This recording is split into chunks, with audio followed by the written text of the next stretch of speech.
कितनी गरीबी और बद से भी बदतर हालात थे इस लड़की के। जब खाने को घर में कुछ ना होता था तो कैसे परिवार के लोग एक दूसरे को गले लगाकर रोते थे। एक ऐसी लड़की जिसका वर्तमान का नाम अलका है, लेकिन कैसे संत रामपाल जी ने बता दिया कि यह लड़की पूर्व जन्म में एक डॉक्टर थी, और कैसे पूर्ण परमात्मा ने इस लड़की की आत्मा को अभी तक अपने पास संभाल कर रखा था और वर्तमान में इसका नाम अलका है और यह संत रामपाल जी महाराज की शरण ग्रहण करके सतभक्ति कर रही है। किस तरह काल ने इस लड़की का हाथ पकड़ लिया और संत रामपाल जी महाराज ने फिर किस तरह अपना हाथ बढ़ाकर इस लड़की को मौत के मुंह से बचाया। लग के ऐसे रोते थे जैसे अपना कोई था ही नहीं, कोई पूछता भी नहीं था कि क्या हो रहा है, क्या खाया भी नहीं, कुछ खाया कि नहीं खाया। तो एकदम से एक काला भयंकर सा आदमी मेरे सामने खड़ा था, उसने मेरा हाथ पकड़ लिया।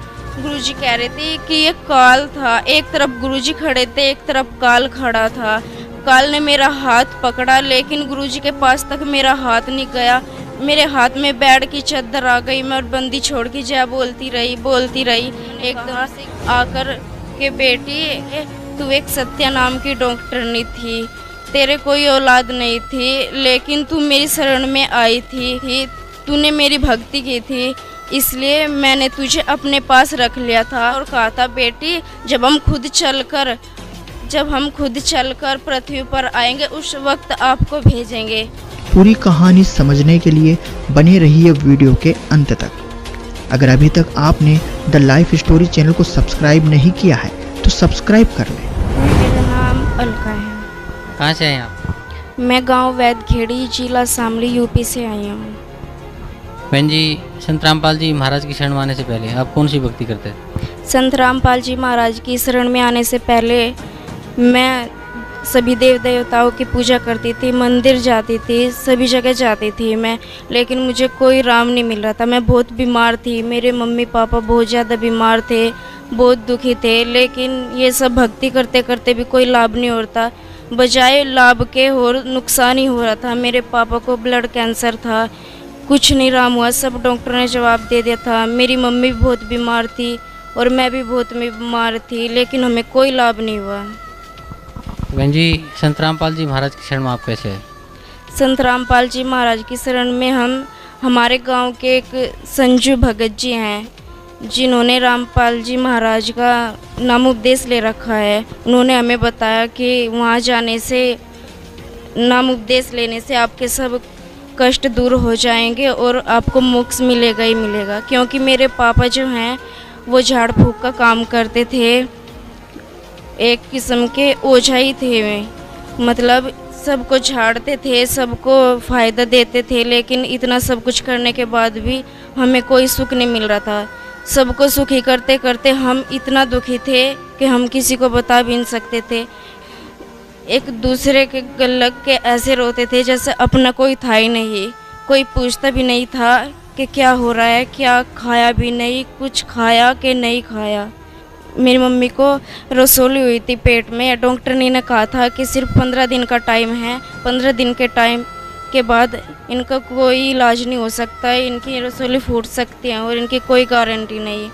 फिर हम यहाँ सतलोक आश्रम बरवाला में आए, गुरुजी से नाम उपदेश लिया। नाम उपदेश लेने के बाद ही 15 दिन के अंदर अंदर जो कहा था डॉक्टर ने, ऐसा कुछ नहीं हुआ, मेरी मम्मी ठीक हो गई। आज हमें नाम उपदेश लेने के 3 साल हो गए हमें, आज मेरी मम्मी बिल्कुल ठीक है, कोई दवाई नहीं खाई। मेरे पापा को ब्लड कैंसर था, मेरे पापा बिल्कुल ठीक हो गए, आज कोई भी परेशानी नहीं है। और मैं एक दिन स्कूल जा रही थी, ऐसे ही नाम जाप करते करते, पहला नाम मिला हुआ था, स्कूल जा रही थी, एक भैंस ने इतनी जोर की टक्कर मारी मुझे कि मुझे पता भी नहीं चला पल भर में क्या हो गया। मैं साइकिल से इतना जोर की गिरी, पुल पे से इतना जोर की गिरी कि शायद उस दिन मैं बच नहीं पाती, लेकिन मुझे ऐसा महसूस हुआ जैसे कि संत रामपाल जी महाराज ने मुझे अपनी गोद में उठा लिया, मुझे खरोंच तक नहीं आई। और मेरी जो मम्मी थी वो भी ठीक हो गई, मेरे पापा भी ठीक हो गए। आज हम परमात्मा की दया से बिल्कुल खुश हैं। बहन जी, भगत समाज को क्या संदेश देना चाहते हैं आप? मैं भक्त समाज को यही संदेश देना चाहूँगी कि सतलोक आश्रम बरवाला में आओ और संत रामपाल जी महाराज से नाम उपदेश लेने के बाद अपना कल्याण करवाओ, क्योंकि सतलोक आश्रम बरवाला में पूर्ण संत कबीर साहिब परमात्मा आए हुए हैं, जो संत रामपाल जी महाराज का चोला पहने हुए है। क्योंकि एक बार मुझे सपन दिखा था, जैसे मैं जा रही थी, नाम जाप करते हुए जा रही थी सतनाम का, तो एक कुतिया मरी हुई पड़ी थी, उसके 2 पिल्ले भी थे। वो बहुत भूख से रो रहे थे। मुझे देखा नहीं गया उन पिल्लों को। मैं उनको उठा करके घर लेकर आई, उनको दूध पिलाया, सब काम किया। वो पिल्ले देखते देखते मेरी आंखों के सामने ही 2 बच्चों का रूप ले लिया। मेरी आंख खुल गई। मैं सोची ये परमात्मा आपने आज मुझे क्या दिखाया। मैं पूरे दिन ऐसे ही बीत गया, मैं रोती रही, मुझे कुछ समझ नहीं आया। फिर जब संध्या आरती का टाइम हुआ, मैंने जोत लगाई, संध्या आरती की, मैंने परमात्मा से अरदास की, हे परमात्मा इसके पीछे क्या राज है, मुझे एक बार फिर दर्शन दे के बताओ परमात्मा इसके पीछे क्या राज है। फिर अगले दिन परमात्मा सौपन में आए, कहा बेटी, जैसे ही सौपन में आए तो मुझे 2 फल दिए और ये जो पाठ प्रसाद मिलता है ये दिया। और जैसे इनको लेकर मैं बेड पर रखा तो एकदम से एक काला भयंकर सा आदमी मेरे सामने खड़ा था। उसने मेरा हाथ पकड़ लिया। गुरुजी कह रहे थे कि ये काल था। एक तरफ गुरुजी खड़े थे, एक तरफ काल खड़ा था। काल ने मेरा हाथ पकड़ा, लेकिन गुरुजी के पास तक मेरा हाथ नहीं गया। मेरे हाथ में बेड की चद्दर आ गई। मैं और बंदी छोड़ की जय बोलती रही।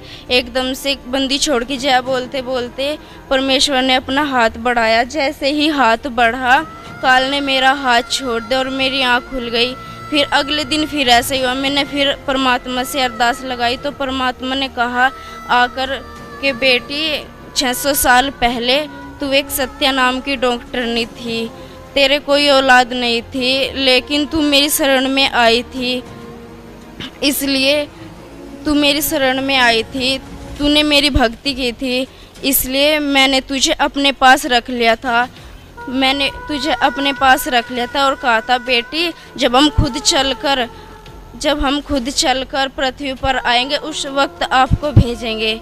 मैं तो भक्त समाज को यही संदेश देना चाहूँगी कि वो परमात्मा कबीर परमेश्वर धरती पर आए हुए हैं, उनसे नाम उपदेश